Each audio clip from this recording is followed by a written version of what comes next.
Sancionada pelo presidente Lula, a reforma tributária vai baratear itens da cesta básica e unificar impostos, mas prevê que o Brasil terá um IVA de 28%, seria o maior do mundo. O Thalita Almeida, falando direto da capital federal. Ontem a gente teve Bernard Api, falando sobre a reforma tributária e passou muito rápido, sobre isso. Falou, eu acho que é de 28%, mas depois vocês falam sobre isso. Tentou meio que dar uma desbaratinada nessa história, né, Thalita? Bom dia para você.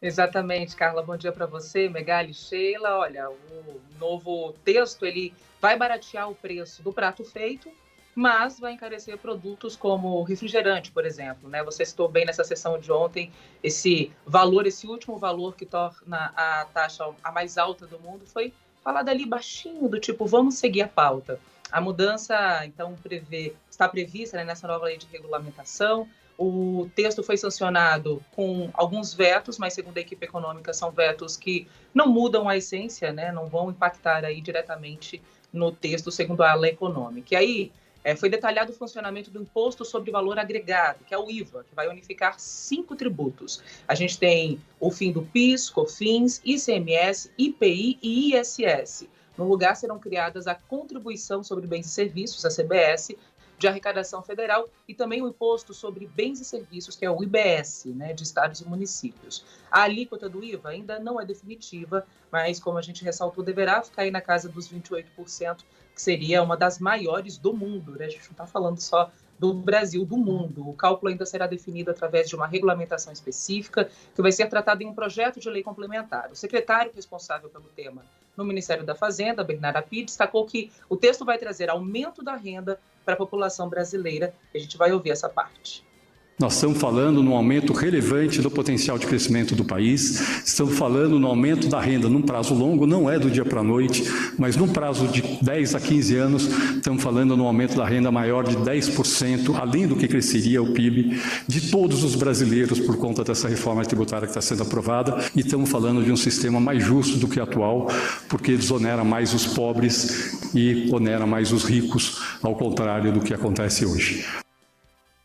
Bom, a reforma também prevê a isenção de imposto para produtos da cesta básica, incluindo a carne, e famílias de baixa renda inscritas no Cade Único do governo federal também terão direito a um cashback. Elas vão ter um valor ali que poderão pegar, que vai retornar ao bolso dessas famílias, sobre as taxas de gás, de cozinha, luz e internet. Será criado ainda um imposto seletivo, que é o IS.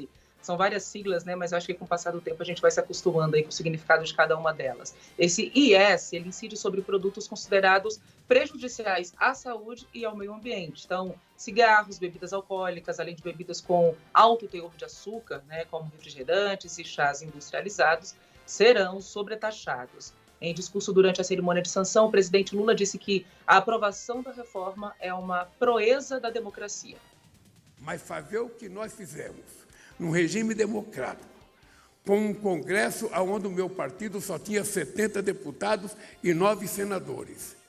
Fazer isso com imprensa livre, com sindicato livre e com empresário podendo falar o que quiser, demonstra, meu querido Pacheco, meu querido Reginaldo, meu querido Eduardo Braga, que a democracia é a melhor forma de governança que existe no planeta Terra. Bom, já o ministro da Fazenda, Fernando Haddad, pontuou que se trata do maior legado econômico do governo Lula. Não vai ser perceptível a mudança amanhã ou depois de amanhã, mas eu tenho certeza que esse é o maior legado da economia que o senhor vai entregar para a população brasileira. O senhor fez um feito hoje no Brasil. Esse feito vai ser lembrado por décadas. Um feito corajoso. Então, a previsão é que as regras dessa reforma tributária, elas comecem a valer a partir do ano que vem, mas não vão ser todas aplicadas imediatamente. Então, o governo prevê uma implementação gradual até 2033, que é quando, de fato, todo o texto já vai estar sendo aplicado.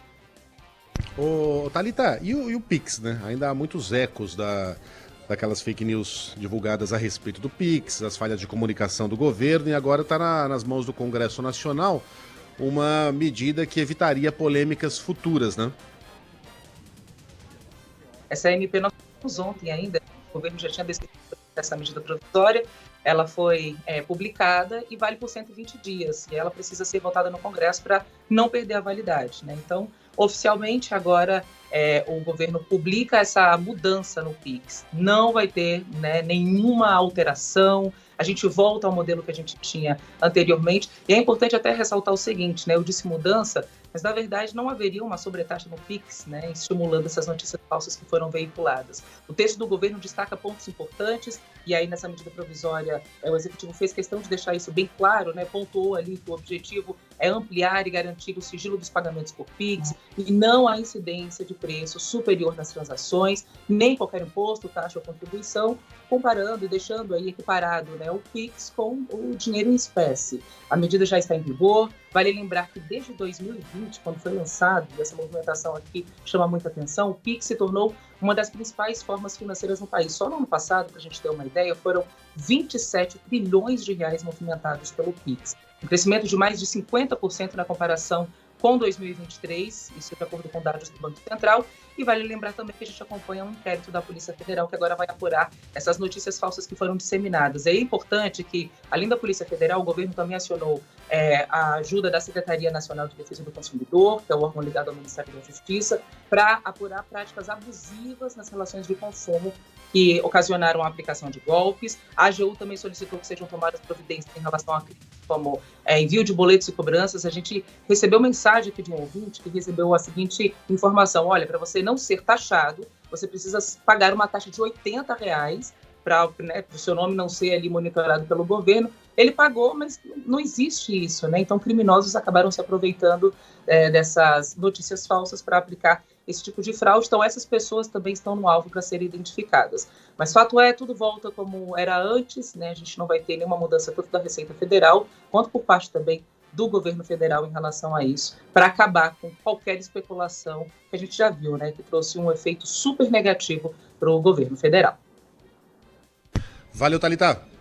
Ontem o presidente Valeu. Lula falou sobre isso, né, gente? Valeu, obrigada, Thalita. A gente já exibiu aqui o trecho em que o Não. presidente Lula falou sobre isso, sobre essas mentiras, falou sobre o Pix. Vamos lá ouvir um trechinho do que disse o presidente.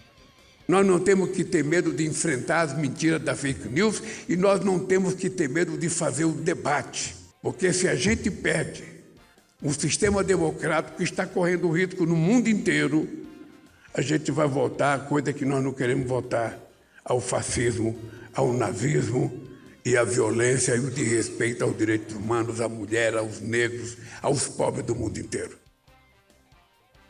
Lula falando aí que não tem medo de enfrentar mentiras.